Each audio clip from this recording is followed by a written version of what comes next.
Hello viewers, আসসালামু আলাইকুম। আমি ডক্টর নুসরাত জাহান দৃষ্টি, কাজ করছি ক্লিনিক্যাল সোশ্যাল ওয়ার্কার এবং সেক্সুয়াল হেলথ এডুকেটর হিসেবে আমার verified YouTube channel sex edu with doctor দৃষ্টির সাথে। পুরুষদের ক্ষেত্রে খুবই পরিচিত একটি বিষয় হচ্ছে তাদের বীর্যপাত এবং সিমেন নিয়ে বা বীর্য নিয়ে তারা অনেক রকমের দ্বিধাদ্বন্দ্বে ভুগে থাকেন। বিশেষ করে তাদের মধ্যে বীর্য নিয়ে এত ধরনের প্রশ্ন তাদের মনের মধ্যে ঘুরপাক খেতে থাকে। যাই হোক, আজকে মূলত কথা বলবো সেই সকল পুরুষদেরকে নিয়ে যারা এই বীর্যটাকে আটকে রাখার জন্য দেখা যায় যে অনেকে আছেন যাদের হস্তমৈথুন বা মাস্টারবেশনের একটা অভ্যাস রয়েছে এবং অতিরিক্ত পরিমাণে রয়েছে, এবং দেখা যায় যে তারা এই হস্তমৈথুন বা মাস্টারবেশন থেকে নিজেকে বিরত রাখতে চান এবং সেই ক্ষেত্রে তারা চিন্তা করে থাকেন যে তারা 30 দিন টানা 30 দিন তারা বীর্যপাত করবেন না, তারা কোনো না কোনোভাবে তাদের বীর্যটাকে নিয়ন্ত্রণ করার চেষ্টা করবেন। অর্থাৎ এই 30 দিনই তারা সিমেন্টটাকে বাইরে আসতে দিবেন না, বা তারা চান যে কোনোভাবেই যেন শুক্রাণু বের হয়ে না আসে, স্পার্ম যেন বের হয়ে না আসে এবং সেটা যেন দেহের ভিতরে সুরক্ষিত থাকে। আসলে এটা কি সম্ভব কি না? আপনি চাইলেই কি টানা 30 দিন আপনার বীর্যকে নিয়ন্ত্রণ করতে পারবেন? হস্তমৈথুন বা মাস্টারবেশন অতিরিক্ত পরিমাণে করা কখনোই ভালো না, এটা আমরা সকলেই বলে থাকি। বরং আপনি যখন অতিরিক্ত পরিমাণে হস্তমৈথুন করছেন তখন এটা আপনার স্বাস্থ্যের জন্য ক্ষতিকর। কিন্তু একটা বিষয় হচ্ছে যে আপনি চাইলেই কিন্তু 30 দিন টানা আপনার বীর্যকে নিয়ন্ত্রণ রাখতে পারবেন না বা নিয়ন্ত্রণ করতে পারবেন না। ধরুন আপনি হস্তমৈথুন করছেন না, কিংবা আপনি শারীরিকভাবে মেলামেশা করছেন না, সহবাসে যাচ্ছেন না, কিন্তু তারপরও আপনার বীর্যপাত হতে পারে। সেটা হচ্ছে মূলত আমরা যেটাকে বলে থাকি স্বপ্নদোষ। অর্থাৎ পুরুষদের শরীরে স্বাভাবিকভাবে নিজে থেকেই সিমেন্ট তৈরি হতে থাকে, বীর্য তৈরি হতে থাকে, এবং একটা পর্যায়ে গিয়ে যখন এটার ধারণ ক্ষমতা, আমরা বলছি যে যখন একটা পর্যায়ে গিয়ে এটার ধারণ ক্ষমতা শেষ হয়ে যায় তখন এটা নিজে থেকেই কিন্তু বের হয়ে আসে, এবং সেটাকেই কিন্তু আমরা স্বপ্নদোষ বলে থাকি। অর্থাৎ বীর্যটা যেহেতু একটা নির্দিষ্ট জায়গায় থাকে এবং সেটার যেহেতু ধারণ ক্ষমতা নির্দিষ্ট পরিমাণে রয়েছে, যখন সেটা পার হয়ে যায় তখনই কিন্তু বীর্যটা বের হয়ে আসছে, এবং সেটাই যেহেতু স্বপ্নদোষ হিসেবে পরিচিত, তাহলে আপনি হয়তো বা নিজে থেকে বীর্য বের করছেন না, সহবাসে যাচ্ছেন না, কিংবা আপনি হস্তমৈথুন করছেন না, কিন্তু তারপরেও আপনার কিন্তু বীর্যপাত হয়ে যাচ্ছে। অর্থাৎ সেই ক্ষেত্রে আপনি চাইলেই যে আপনি আপনার 30 দিন টানা বীর্যপাতকে নিয়ন্ত্রণ করতে পারবেন, বিষয়টা তা না।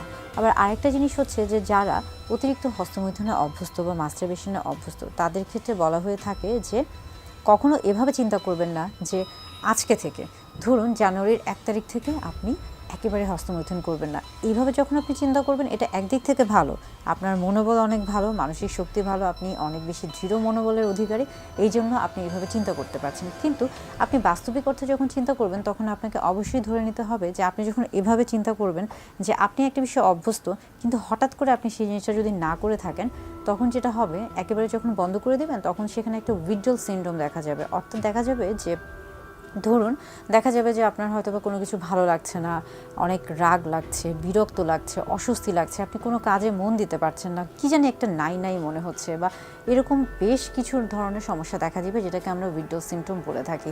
এই উইথড্রল সিমটমটা যেন না হয়ে থাকে সেই জন্য সবসময় বলা হয়ে থাকে যে অতিরিক্ত হস্তমৈথুন বা হস্তমৈথুনকে আপনি যখন নিয়ন্ত্রণে রাখতে যাচ্ছেন বা নিয়ন্ত্রণ করতে যাচ্ছেন, তখন আপনাকে একটু বুদ্ধি করে একটু টেকনিক্যালি চলতে হবে। এবং সেই ক্ষেত্রে একটা খুবই গুরুত্বপূর্ণ বিষয় হচ্ছে আপনি চেষ্টা করুন সেটাকে স্টেপ বাই স্টেপ করার। স্টেপ বাই স্টেপ বলতে আমরা বুঝাচ্ছি যে খুব তাড়াহুড়া না, ধীরে ধীরে কয়েকটা ধাপে আপনি এটাকে ভাগ করে নিন এবং তারপরে সেই ব্যবস্থাগুলো গ্রহণ করার চেষ্টা করুন। যেমন ধরুন যে আপনি যখন একবারে উইথড্রল করতে চাচ্ছেন তখন সেটা আবার রিল্যাপস হবে। অর্থাৎ আমরা বলছি যে যখন কেউ একবারে সেটাকে বন্ধ করার চেষ্টা করে, যেমন অনেকে মনে করে যে নো নাট নভেম্বর বা নো ফ্যাট, এই জাতীয় জিনিসগুলো যারা চিন্তা করে থাকেন তাদের মধ্যে দেখা যাচ্ছে রিল্যাপস হয়ে থাকে, পুনরায় আবার একই জিনিস হচ্ছে পুনরাবৃত্তি ঘটে থাকে। অর্থাৎ হয়তোবা তিনি 4 দিন ভালো থাকছেন, একদমই হস্তমৈথুনে অভ্যস্ত হচ্ছেন না, 4 দিন পরে তিনি আবার হচ্ছে ওই 4 দিনে যতটুকু না করতেন তার চেয়ে আরও বেশি।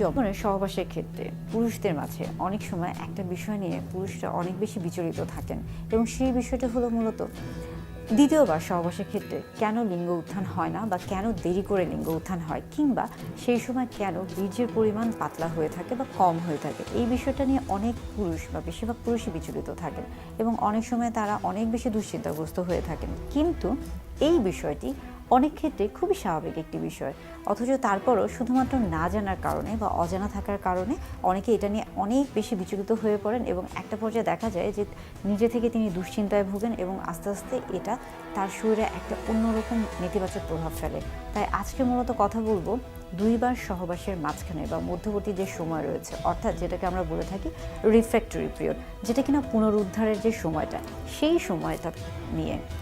চলুন তাহলে জেনে নিই দ্বিতীয়বার সহবাসের ক্ষেত্রে কেন লিঙ্গ উত্থানে সময় লাগছে বা কষ্ট হচ্ছে, বা কেন সঠিকভাবে হচ্ছে না, বা কেন দেরি হচ্ছে, কেন বীর্যের পরিমাণটা কমে যাচ্ছে, পাতলা হচ্ছে, এই প্রত্যেকটা বিষয় নিয়ে কথা বলার চেষ্টা করব। প্রথমে জানতে হবে যে রিফ্র্যাক্টরি পিরিয়ডটা কি। রিফ্র্যাক্টরি পিরিয়ড মূলত প্রথমবার সহবাসের পরে দ্বিতীয়বার সহবাসের মধ্যবর্তী যে সময়টা রয়েছে, এই পুরো সময়টাকে রিফ্র্যাক্টরি পিরিয়ড বলা হয়ে থাকে, অর্থাৎ পুনরুদ্ধারের যে সময়টা। রিফ্র্যাক্টরি পিরিয়ড মূলত দেখা যায় যে গবেষণায় বলা হয়েছে এটা মূলত অনেকের ক্ষেত্রে বা বেশিরভাগ মানুষের ক্ষেত্রে বা পুরুষদের ক্ষেত্রে এটাকে বলা হয়ে থাকে, নারী পুরুষ উভয়ের ক্ষেত্রে 11 মিনিট থেকে 60 মিনিট পর্যন্ত। কিন্তু অনেক ক্ষেত্রে এটা দীর্ঘ হতে পারে, অর্থাৎ এটা অনেক সময় 24 ঘন্টা পর্যন্ত স্থায়ী হতে পারে।